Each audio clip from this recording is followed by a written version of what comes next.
All right, welcome back to the Modern Josephus. And in my last video, I was doing a reaction to the history of the Christian Church. And I am going to go, while doing it, a couple schisms or a couple names of some breakaways from the Christian Church came up. And one of them was Arianism. And I understand what Arianism is, but I'm kind of looking for the history of it, and hopefully this video will show that to us. So I'll go ahead and push play and we'll get into it. Last we left off, Constantine had just called together a council of Christian bishops from around the known world. They were to resolve all the challenges of the church so that he, Constantine, could get back to uniting the empire under Christianity. The council was set to tackle issues ranging from what day to celebrate Easter to how to heal the Meletian Schism, a sect like the Donatists who were concerned with the readmittance of lapsed priests into the church. This council was also going to formalize how the liturgy was given, provide rules for the structure of the church, and set down some guidelines for being a priest. No living in the houses of young women, no self-castration, no engaging in usury, that sort of thing. So I wonder if, I didn't see the previous one, but I wonder if they decide that priests shouldn't marry. But above all, they were there to deal with one thing: the Arian heresy. This was the main topic, the front and center issue that everybody had come to discuss. It was tearing apart the Christian world, and it was time it came to an end. So 318 bishops assembled in one late spring, 325 CE, in the coastal Anatolian town of Nicaea to settle this once and for all. The conference center was arrayed in splendor by the emperor. The bishops and all their aides and advisors were guests of the empire, housed, fed, and cared for at imperial expense. But more than that, the emperor himself would be in attendance. That's just how important this was to Constantine. Constantine set the tone for the meeting, walking in not surrounded by guards, as was the norm for the person of the emperor, but rather entering surrounded only by a few friends. This wasn't a battle, it was a time to come together. And so it began. The debate was vigorous, using all the rhetorical art the Roman world was famous for. I find it interesting that so many bishops came to discuss this, and these bishops were bishops probably of the major cities, maybe some other ones. I don't know if it would have been included every single leader of a church, because there were churches spread throughout all of Europe, and maybe even all of Europe, maybe even farther away, like in Persia or whatever. So I would be interested in finding out where all these bishops are for. If you know, or from, not for, from. If you know a link or something where I could find that out, leave it in the comments below. Laity and clerics both engaged in arguing the merits of each side, while the emperor sat there, gently reminding everyone that they were all Christians here, and that they needn't treat each other like enemies of the faith. And for weeks the discussions went on, contentious, impassioned, on at least one occasion breaking out into a brawl. But for all this, the truth was that most of the bishops were relatively moderate, looking to come to the correct answer, but believing that an answer could be found that both sides could agree to. And the emperor himself was happy to embrace anything that would just get all these guys to agree. So the discussions really resolved down to the points of view of two men: Arius, the namesake of Arianism, whose unbending views had caused the council to be summoned in the first place, and a man named Athanasius. Athanasius was a deacon of Alexandria, where the whole Arian schism began. He was an ardent anti-Arian, and he intended to do everything in his power to make sure that no compromise with the Arians was reached. And so time rolled forward with the council split, no overwhelming majority willing to come down on either side. Debate continued on how to achieve a compromise position, but the discussion wound in circles as these two men, Athanasius and Arius, dominated the discussion and kept any chance of truly finding a middle ground at bay.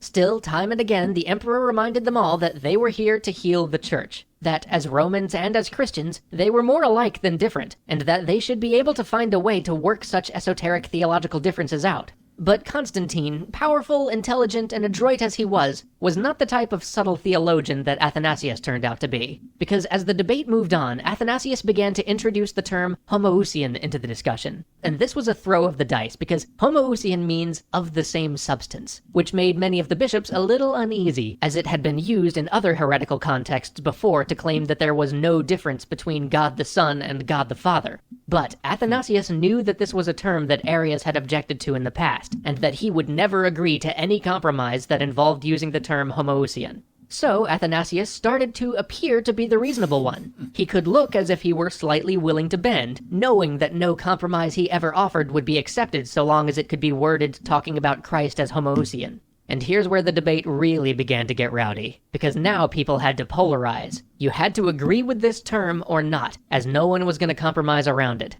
There was one last attempt at bringing everyone together, though, trying to get people to meet in the middle and say that Christ was homoiousian, or of similar nature to God. But by now, this was thoroughly rejected by all those who had declared themselves firmly on one side or another. And even as this compromise was being discussed, Athanasius was secretly pulling people over to his side. While the great debate was happening in public, the anti-Arian faction was making deals and persuading people in private. Slowly, bishop by bishop, they assembled a majority coalition. And soon that majority was threatening damnation and excommunication for anybody who followed the heretical Arian formulation. And so those less firm in their Arian beliefs began to switch sides as well. Not wanting to risk their immortal souls, or perhaps their positions in the church, almost every delegate signed on to the homoousian idea of Christ. Only Arius himself, one deacon, and 2 other bishops refused to sign what would become known as the Nicene Creed, cementing the Trinitarian view of Christ.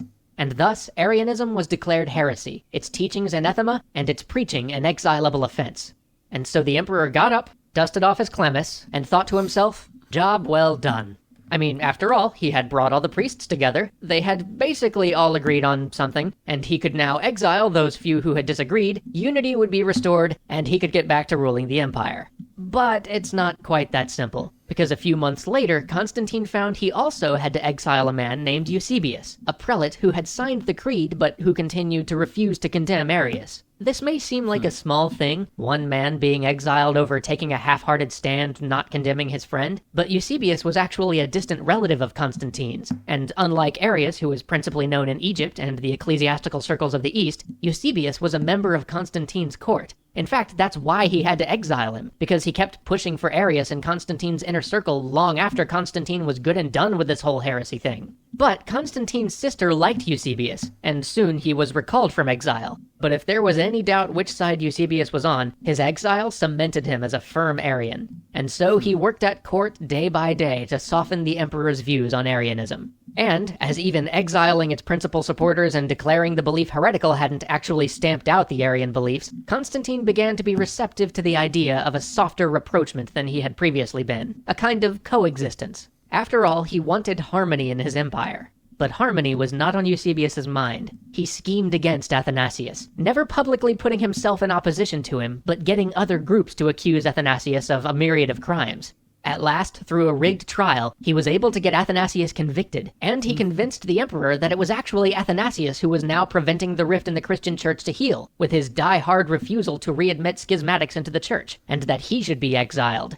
Meanwhile, Eusebius had also succeeded in getting Arius recalled. So with Athanasius exiled and Arius recalled, the Arian doctrine began to gain strength in the empire again.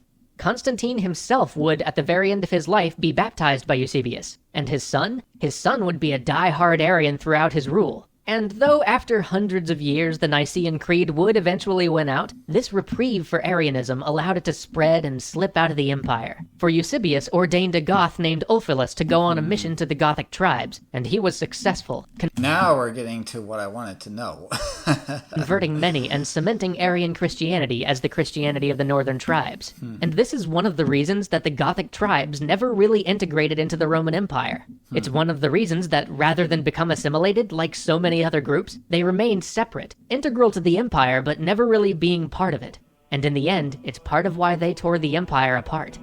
Join us next time as we jump a few hundred years ahead for the Monophysite heresy, which plagued Justinian and destroyed the unity of Eastern Rome. Wow, so I actually learned something there. That was pretty interesting. I knew about the Nicene Creed, but everything after that was very interesting. I never knew that before.